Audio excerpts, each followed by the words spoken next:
how Donald Trump has called for Russia and Ukraine to settle the conflict once and for all, warning that if there is failure to do so, it could potentially lead to World War III.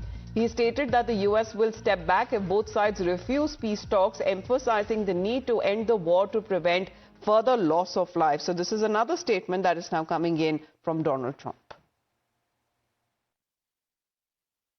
We're doing very well with Russia, but right now they're bombing the hell out of Ukraine. And I'm finding it more difficult, frankly, to deal with Ukraine.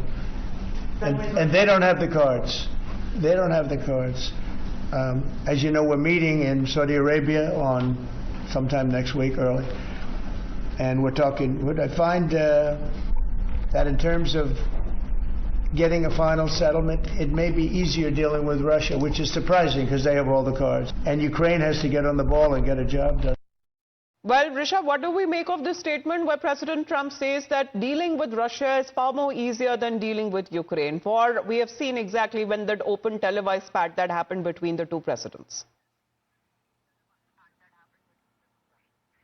Well, when Donald Trump is talking about Ukraine and Russia, his only end agenda is the last 4 mile agenda is to stop this war at once, and he wants it to be done as soon as possible. A few experts say that Donald Trump has also would have given a deadline to both the leaders, be it Zelensky or Putin, that there will be a ceasefire negotiated within, say, 10 days to 12 days as well.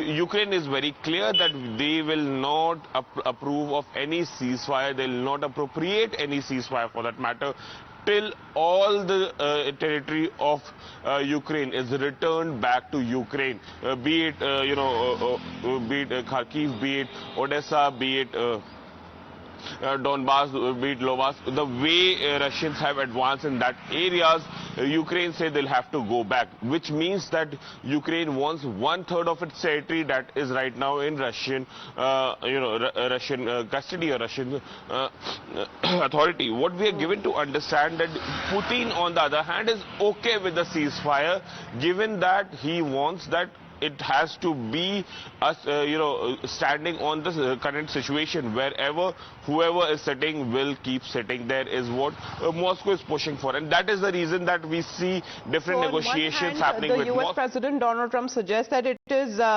easier to deal with Moscow than with Ukraine. However, also talks about imposing sanctions and tariffs on Russia if peace deal or negotiations do not take place with Ukraine. Rishabh, thank you very much for the moment. With that, we head into a short break.